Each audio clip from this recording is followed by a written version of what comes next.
247. What about 2020? I'm gonna say somewhere around a trillion. See how it keeps going up? Or how about this one? Text messages. How many text messages do you think were sent in the year 2000? Not many. Only 400,000. Some of y'all in this room send that many a day. Okay. 2010, we're up to 4.5 billion. By 2022, 2 trillion emails. Anybody see a trend that things are changing?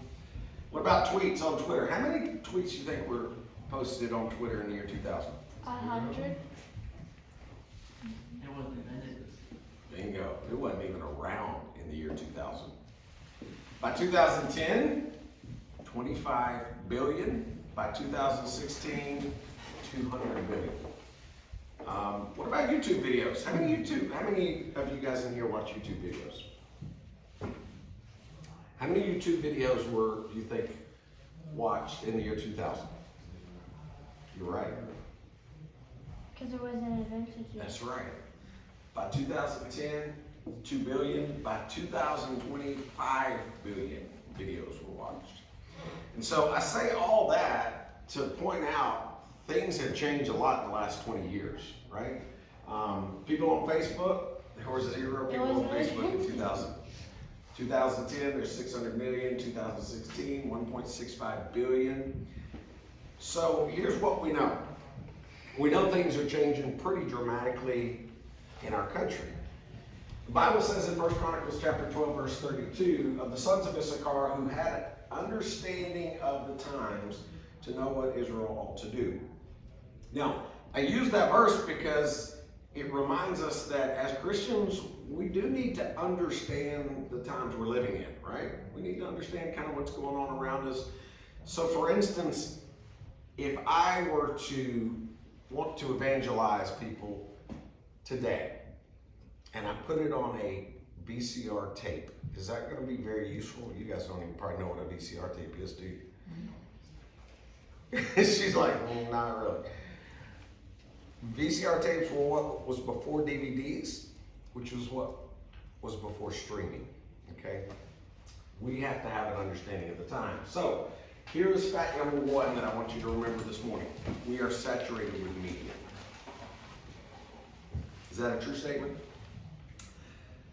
Fact number 2 that leads kind of into that, the 2 largest individual buyers for bandwidth in the United States are unfortunately the adult online industry.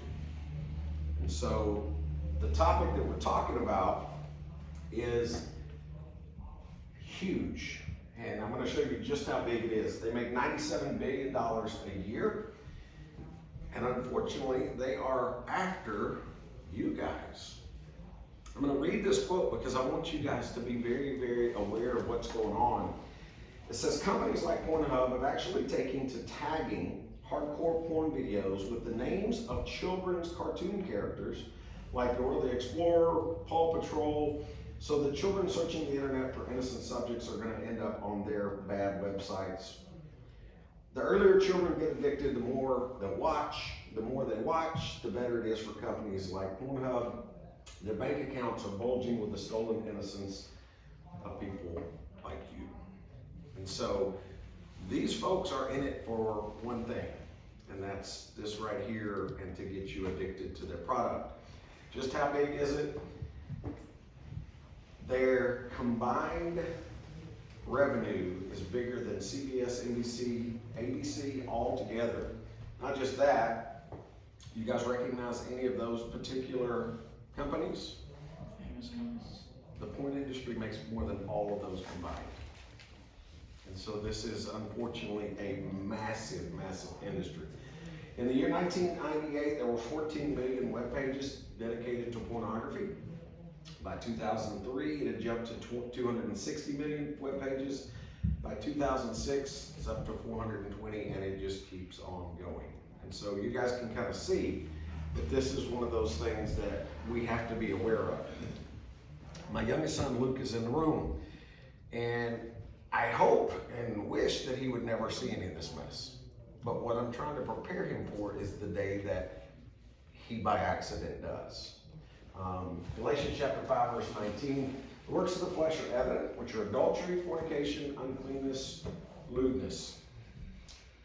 Your generation is just one click away. Back in his day, in my day, we didn't have phones that you could access this material. If you wanted bad material like this, you had to go into a store and ask for it, and it was kept under a counter, and you were kind of an embarrassed person. They put it in a brown paper bag, and so there was some shame to it. Today, they've removed that. It is the #1 topic searched on the internet. 68 million daily pornographic search engine requests. Let me remind you what the Bible says. Psalm 101, verse 3, we actually touched on this yesterday. I will set nothing wicked before my eyes. I will hate the work of those who fall away. It shall not cling to me. This is one I want you guys to be a little bit aware of. How do you think they're hooking people? Well, one of the ways is they send emails. And they're spam emails. Somebody tell me what a spam email is. Constantly going. Okay, sort of, kind of, yeah.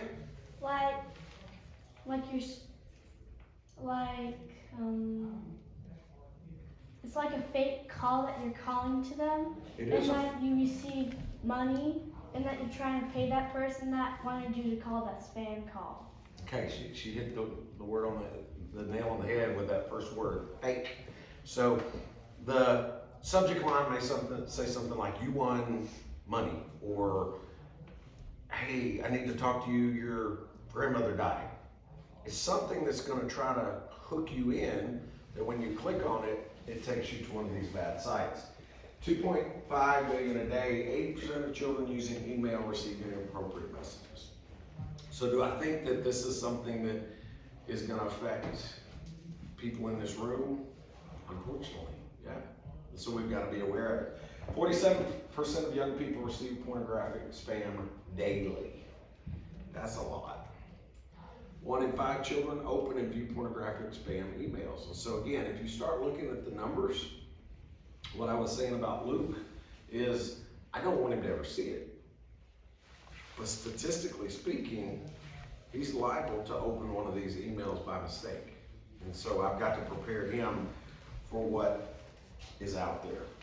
Every 30 minutes a porn film is made in the United States. Somebody tell me, give me a reason why a Christian should not be involved in this. Because it's wrong. Definitely wrong. What else? What are some biblical reasons why? Because there's a lot of people out there that would say it's just entertainment. What do you think? It's a stumbling block. Major stumbling block. It screws up marriages. How does this screw up marriages? Because I guess isn't it one of the highest divorce, like one of the highest things related to divorce? Yeah, it definitely leads to divorce. So it is definitely not something that we should be involved in. The Bible speaks very plainly about keeping the marriage bed pure. The United States, unfortunately, produces 89% of all pornographic web pages. That's not something to brag about. A lot of times you hear people say, God bless the USA, and I'm very much a patriotic person, but I don't think he's blessing that right there. He's not excited about it. Every second, 30,000 people are viewing porn, and so fact number 2, if we're getting to facts, number 1 fact is we're saturated with all kinds of things. We got streaming, we got playlists, but fact number 2 is the porn industry is much larger than you think. 1 in 5 Americans uses it weekly or more often. So here's what the sad thing, that when I get in a group of say 100 people, statistically speaking, 15 to 20 of those have a problem with it. 41% of Christian young men are using it regularly. And so again, is this something we need to talk about? Yeah. According to Josh McDowell's study, he said Christians are 91% more likely than unbelievers to look at porn. Why is that? So this guy, his name is Josh McDowell, I had a chance to meet with him, talk with him. He did the biggest survey that's ever been done on this topic. And he said Christians are actually more likely to look at bad stuff. Why in the world would you think that? Because it's more shocking. Sex is a taboo Okay. So he says it's taboo is more shocking than what else? Satan's not trying to get the unbelievers. Say that again. Satan's not trying to get the unbelievers. Okay, so if you stop and think about people out in the world, a lot of them already have other sins that they're participating in, right? Maybe they're drinking, maybe they're cussing, maybe they're doing all these things. Christians try to abstain from a lot of that stuff. But there's one thing they can do secretly, at least they think it's secretly, and unfortunately it seems like we may be doing it in a higher percentage than other folks. For far too many Christians, this sin looks more enjoyable than God. And that's what we gotta make sure not to fall in that pathway. It's not just guys. 20% of all Christian women are addicted to pornography. Why would a lady look at pornography? Well, she may be trying to save a marriage. She may be trying to figure out how to keep a boyfriend. Let me point out to you guys, if you think you need to look at this to save your marriage, you got some big marriage problems. Because this is not how we save marriages. If you want to save your marriage, the way to do that is to draw closer to God with you and your spouse drawing closer to Him. That's what's going to save your marriage. This is likely to actually cause further problems. Open your Bibles, 1 Corinthians chapter 6. 1 Corinthians chapter 6. I'll remind you guys to do that.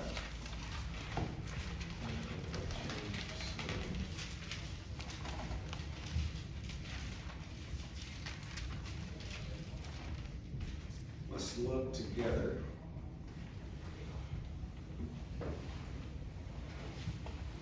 One of you guys reading 1 Corinthians chapter 6, starting in verse 18 through 20. Flee from sexual immorality. Every other sin a person commits is outside the body, but the sexual immoral person sins against his own body. Or do you not know that your body is a temple of the Holy Spirit within you, whom you have from God? You are not your own, for you were bought with a price. So glorify God in your body. Okay.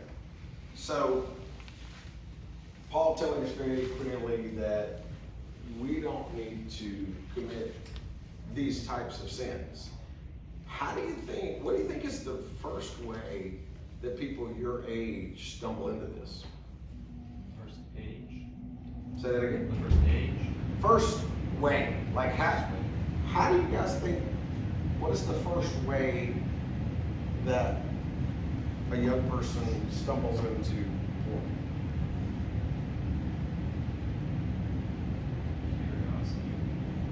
Say curiosity. What else? Curious. Okay. Random pictures online.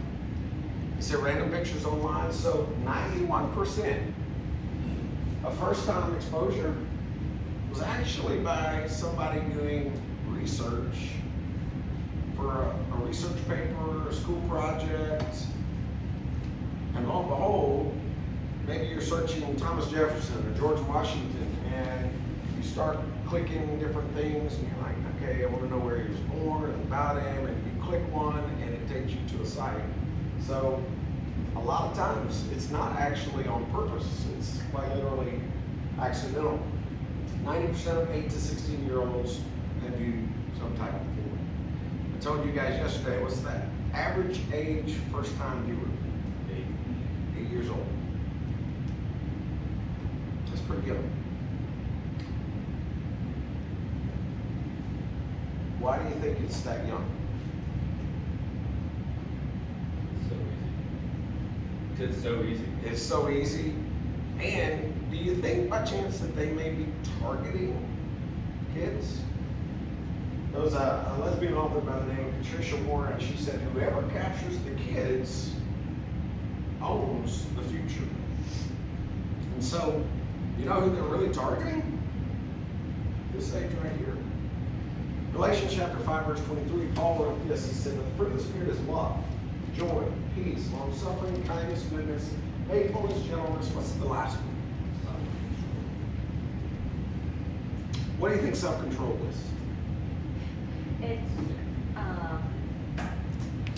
when you don't act on the actions that you might want to. Okay.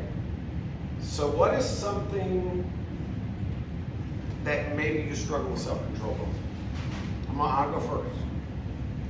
I love ice cream. I can go literally weeks without eating sugar. But you walk me into an ice cream store, oh my goodness, it's like, I like ice cream. And so that's something I have to be aware of and think about having self-control. What about you guys? What's something that... Controlling anger. Anger? Okay. Like Will taught us yesterday Yeah. in our team club. Like the who yesterday? Like Will's taught us about self-control. Will's class? Yeah. What else? What's something you guys wrestle with? Cheese. Cheating? Cheese. Oh, cheese. Okay. All right. Anybody else? Cheating. Huh? Time. Time? Doing what I spend it with. Okay. The Bible tells us we gotta have self-control. And that's in all areas of life. So if I eat ice cream uncontrollable and I get really big and really unhealthy, that's also, realistically, it's a sin. I should use self-control because my body is supposed to be like a temple, right? In this particular situation, what I want you to remember is, if you ever see one of those, you have to have the self-control to press X or red button or close it out or whatever. So, 3 facts we've already gotten through. Number 1, we're saturated with media. Porn industry is much larger than you think, and pornography affects a lot more people than you might suspect. We talked a little bit about why you think it's so prevalent. He mentioned the fact that it's easy to get there. But let me throw another thing at you from my perspective. So, in your brain, you have what's called the reward circuit. And when you do something you like, your brain actually releases something called dopamine. And makes you feel great. For some of you in this room, riding roller coasters gives you a dopamine hit, okay? For some of you in this room, skiing gives you a dopamine. My wife, when she eats chocolate, boom, she gets a dopamine hit. She likes chocolate. When you think about something, believe it or not, it actually rewires your brain according to whether that is a pleasure thing, whether that's not a pleasure thing. So, for instance, my wife started eating M&Ms and Hershey bars and things like that when she was little. Her brain liked that. It gave her dopamine. Now, when she sees a Hershey's wrapper, you know what happens? Her brain can give her a dopamine hit just by thinking about it. That same thing, though, can also happen in a bad way. We got to understand that our brain is actually wired according to what we think about. So if we think about good things, like Paul said in Philippians chapter 4, verse 8, our brain's going to be wired good and actually going to give us dopamine hits on good things. If we're thinking about bad things or looking at bad things, then unfortunately the same is true. So here's what Paul writes. He says, whatever things are true, noble, pure, lovely, good report, if there's any virtue, anything praiseworthy, he says, think on these things. The 2 neurochemicals that are released in your brain when you look at pornography are dopamine. It's that pleasure thing.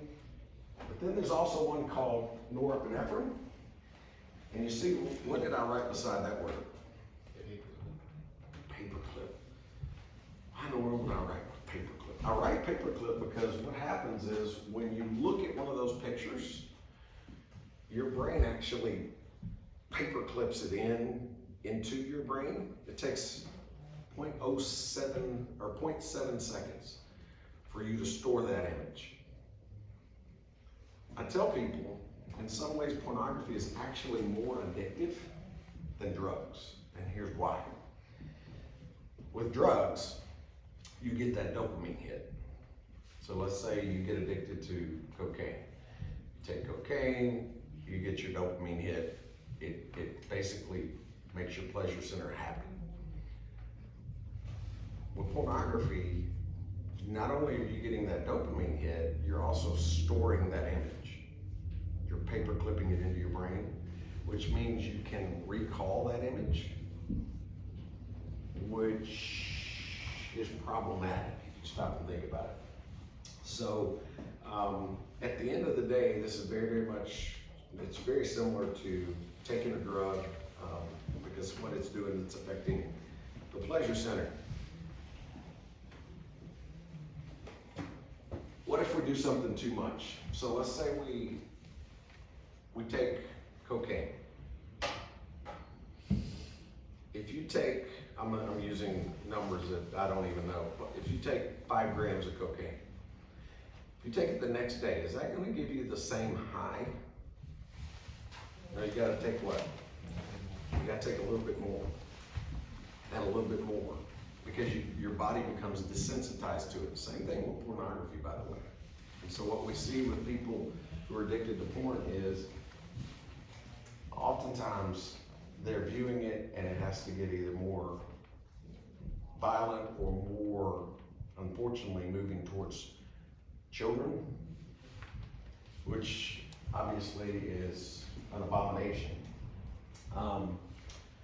This is a picture of the reward center of the brain, and I'm not going to bore you with the details, but basically God designed you in such a way that good things are going to release that dopamine. Unfortunately, there's also chemicals, there's stuff that's released in bad situations as well. So for drug addicts, they need more drugs to get the same high. For porn addicts, they don't need more, they need something different or more intense. And so here's what I want you to remember. Pornography is actually altering the structure of your brain. Which means if you get addicted to it, it's not just a matter of stop watching it, you actually have to rewire your brain as to what's good. Does that make sense? So if your brain is used to watching something that's pornographic and you get married, you have to rewire your brain and basically teach yourself that this marriage relationship is good, not this other stuff. Does that make sense? Okay. Psalm 119, verse 37, turn away my eyes from looking at worthless things, revive me in your way. In Romans chapter 12, we've said this passage a couple times this weekend, but I do want to bring it back to your attention. Paul says, do not be conformed to this world, but be transformed by the renewing of your mind, that you may prove what is good and acceptable in the perfect will of God. So, fact number 4. Pornography is actually rewiring your brain. Let's talk about the other side for just a minute. How many of you in here, before I show you that picture, how many of you in here want to get married? You don't want to get married? Maybe. It depends. Okay, it depends on if you find the right guy. Not all sexual desire is an act of lust. Why would I say that?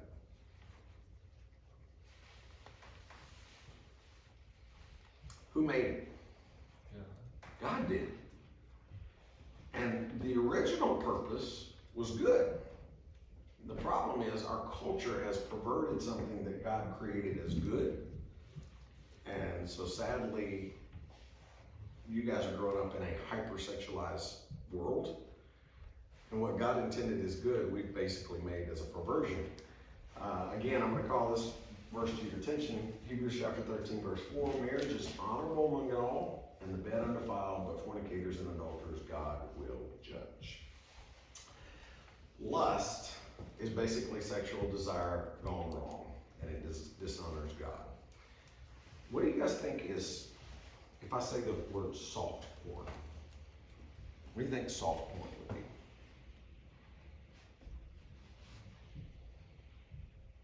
They're poor, but they're really soft. Okay, all right. What do you guys think?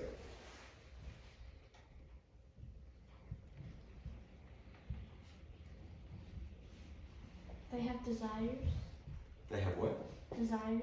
They have, okay, so soft porn is basically things that are not as graphic and explicit, but are still pushing the envelope in that direction. So for instance, I put on here Game of Thrones, 50 Shades of Grey. Those are things that they may not be showing explicit pictures, but they're definitely creating images in people's minds and they're moving them in that direction. Does that make sense? So when I was young, this time of year actually, places like Sears, JCPenney, Service Merchandise would mail out big, thick catalogs to everybody's house. And that was a great day because you got to look through there and figure out what you wanted for Christmas. Unfortunately, those same catalogs also had ladies' lingerie, men in their underwear, and so sometimes people would look at those instead of the toys. That would be an example of soft porn. Even though they're clothed, it's still kind of moving people in that direction. Here's the sad part. On Sunday, we've seen things like Created Me a Clean Heart, O God, and then Sunday night, oftentimes we're watching something like Game of Thrones, and that's definitely not creating in us a clean heart. And Jesus said in Matthew chapter 5, he said, "But I say to you that everyone who looks at a woman with lustful intent has already committed adultery with her in his heart." What do you guys think is the cost? And I'm talking like personally in a home. What do you think pornography is costing Christians? Well, their salvation a lot of times. Okay? Their It faith. can cost you your faith, your salvation, A good marriage. your marriage. Family. Say that again. Family. Your family. You could lose half of your family Absolutely. So or your children. Josh McDowell said he described it as a cancer. Why would he call it a cancer? Because it's spreading and it's killing the church. One of the things I want to try to get you guys to understand, I don't expect you to understand all the neurology behind this, but when you guys look at this right here, I wish I had a hammer. Hammer would be much, much better. Your brain, the part of your brain, you don't need to go get a hammer. No, you're good. The part of your brain that looks at this lights up as an object. Okay, so this is like a hammer is a tool or an object. This is an object or a tool. If we're not careful, what happens is when we start viewing pornography, we start looking at people not as souls and as individuals we love, but as objects or tools. And it's true because in your brain, what happens is the part of your brain that is associated with objects and tools, it lights up. The emotional side, the love side, it's not lighting up. So tell me the danger that could be involved if you are used to looking at these pictures and you're seeing people as an object rather than a soul or a person or somebody to love. What happens then when you get into a relationship with somebody? Are you looking at them the right way? Probably not. So we've got to understand that it removes their soul and turns them into just another piece of meat. Literally, it lights up a different region of your brain, and love is left out of the equation. And that's a big deal. Questions, comments so far? You guys are quiet this morning. What What'd you say? I said you're quiet this morning. 40% of sex addicts lose their spouses. So Luke said just a minute ago that this is something that ends marriage. Why do you think this would, aside from the obvious, why is this causing problems with marriage? Because they're looking at the person in another different way and not the way that they actually look like. Okay, what else? That's right. Their spouse isn't feeling love. Because their spouse what? Isn't feeling love. Okay, their spouse isn't feeling love. It's like adultery, but through the internet. It's like adultery through the internet. The other side of that is, that's a paid person on a screen, right? And they are doing this film on purpose. Your spouse is not. And if you expect your spouse to be like that paid person on the screen, it's going to cause major tension and major problems in your marriage. More than 50% of those engaged in sexual internet interactions had lost interest. And by the way, it causes or increases marital infidelity by more than 300%. Which means if you're looking at these pictures, there's a huge chance that you're going to end up doing more than just looking at pictures.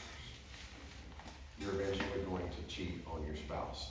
56% of divorce cases involve one person having an obsessive interest in pornographic websites.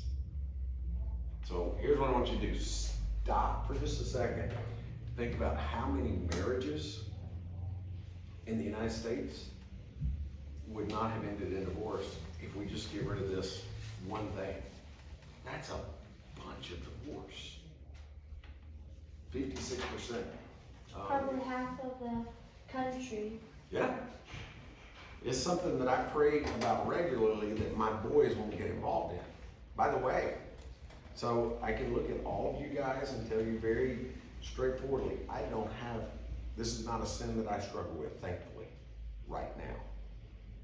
You know why I add right now? Because I know Satan he would love to get to me, and he's always going to try to tempt me in different ways. So this is something that, whether you're young or old, you have to be on guard against pretty much all the time. 56%. In fact, if you are a divorce lawyer, you want pornography to keep going on and on and on because you're going to be making quite a bit of money. 58% suffer considerable financial loss. 33% lose their jobs. Is that a big deal? Yeah. Now, let's get a little more personal. How does your generation view this? And I don't mean how do you look at it on a screen. How do you view it compared to other bad things? That it would be wrong and that it would not be good for you Okay. to look and not to have that in your heart. Absolutely. So you remember I told you Josh McDowell did the largest survey that's ever been done on this topic? He actually interviewed a bunch of young people and he asked them to rank things that they considered to be immoral and rank them top to bottom. Like which ones do you think? So for instance, 88% of teenagers view taking something that belonged to somebody else as wrong. 75% said having a romantic relationship with somebody other than your spouse, committing adultery, is wrong. 56% said not recycling is wrong. We go way down here, only 32% said viewing pornography is wrong. Here's what that means. That means you guys are growing up in a time in which your friends are viewing not recycling as worse than looking at pornography. Why is that problematic?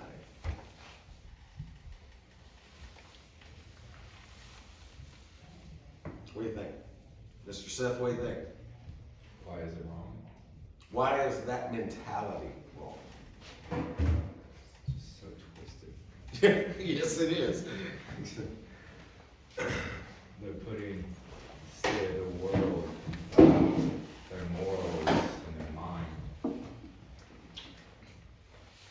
it possible that the world has made you guys more worried about Mother Earth than Father God?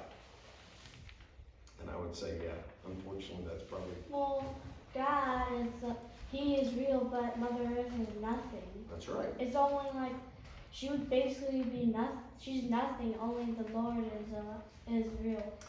I tell people, and I want you to remember, we are to be good dominion keepers over the earth, right? Everybody knows that. Everybody understands that God has put us over the earth.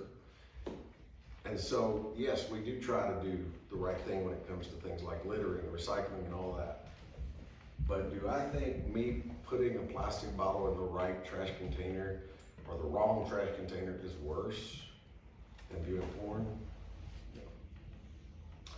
So let's say that somebody in this room is struggling with it. First and foremost, let me do this. I'm gonna actually show you guys our website because I want you to remember this. 2 reasons. If you're struggling with it, I want you to go there and I want you to talk to your parents. But more than likely, you're gonna meet somebody, a friend along the way that's struggling with it. So at Focus Press, we actually have a guy. He is a licensed counselor, and we've put together, he and I sat down and actually, if you look on our homepage right here, which is not on the screen. Here we go. So this is our homepage. If you look right down here, see there where that says pornographic resources? Pornography resources? I hope it doesn't say pornographic resources. And it does. This is stuff we put together. And so I'm gonna click on this one right here, PDF version, and show you guys what we've got. So you'll notice all these have QR codes, right?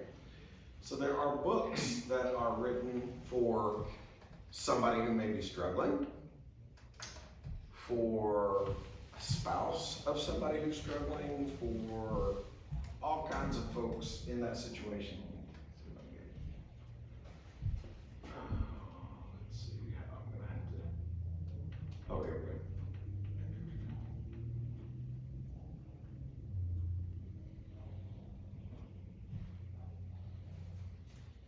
More books. Page 3. More books. Again, all these you can pass on to friends, you can buy for somebody. Then we start getting into this 5 pages of books.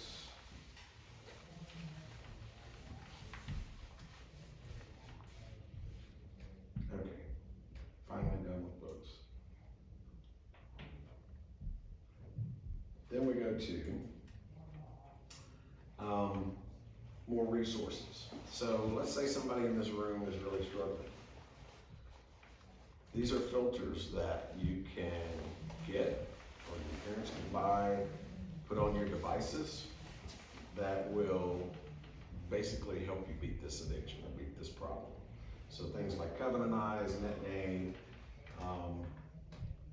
and let me explain kind of what happens. So we use Billy Bob. I was going to use Seth or Luke, but I don't want to pick on them. And we're going to say Billy Bob's sitting over here and he's got a porn problem. He goes to his parents and says, "Hey, I got this problem. Can you help me?" So they put one of these on his phone, on his computer, on his iPad. He goes to school, he's by himself, he does his thing, and one day he gets tempted and he's wanting to go to that site. When he tries to go to one of those sites, it will send a text to 1 or 2 people that he's designated or that his parents have designated as kind of somebody to keep him accountable. And it says, "Hey, Billy Bob's trying to look at the site." So that they can call and say, "Hey, what you doing right now?" And make sure that he doesn't do that. These are all therapy things. So for instance, if you need to talk to somebody, I think the last page are websites that you can go to that will help you break this or get out of this. So I tell you this, not because I think that folks in this room are battling this problem, although somebody may be. I tell you this because more than likely somebody in this room is gonna be talking to somebody who has this problem. And so just familiarize yourself with the fact that, hey, we've got great Christian resources that can help somebody through that. All right, back to where we are here.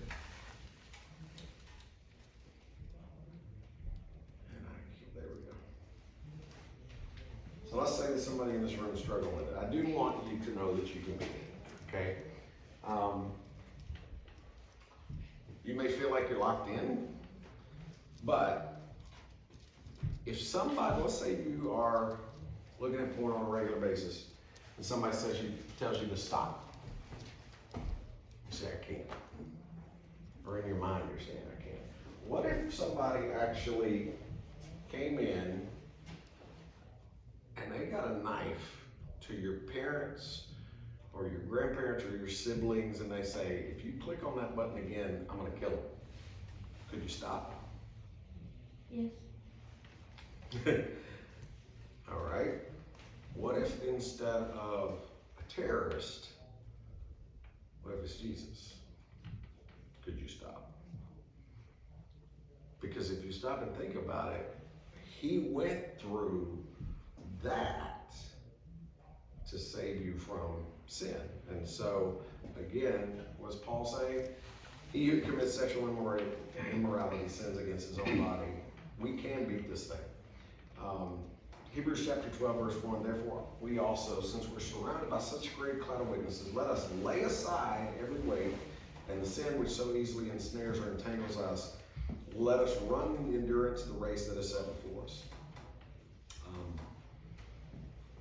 I put on here, for parents, smart parents are thinking not how can I protect my kids from seeing porn, but rather how do I protect my child when they see porn, because it's probably unfortunately going to happen. What can we do? Parents can take the initiative, have a communication, be able to talk, right? Teach your child what God's original plan was. I've got a bunch of money there. Why would I have money? If you work at a bank, you know how they teach you to identify a counterfeit? I don't know what the real thing is. You study the real one, not all the fakes. There's a bunch of different fake counterfeit bills out there, right? But if you know what a real bill looks like, what are you going to be able to spot? A fake. And so make sure you can identify counterfeits and avoid when it comes to things like bad relationships, bad immorality. I put on here, avoid sexual involvement. That means before marriage. What else can we do? We can get knowledge by doing things like installing filters. How many of you know what some of these filters are? Like BitAngel, Clear Play, those kind of things. Those are good things. And those are things that you want to kind of continue on. I told you guys, this is not an area that I struggle in. Luke will tell you, if we're gonna watch a movie that's got anything bad in it, it's going through BitAngel, because we don't want to bring that into our house. So, questions, comments? I'm already past a little overtime and Will's gonna rag me, but questions or comments? So, bottom line, this is a big problem, but it's not something that we can't win against. Obviously, we got Christ on our side. You got a Christian family on your side. What we got to do is strive to be holy. Okay? Thank you guys very much for your time. Yeah.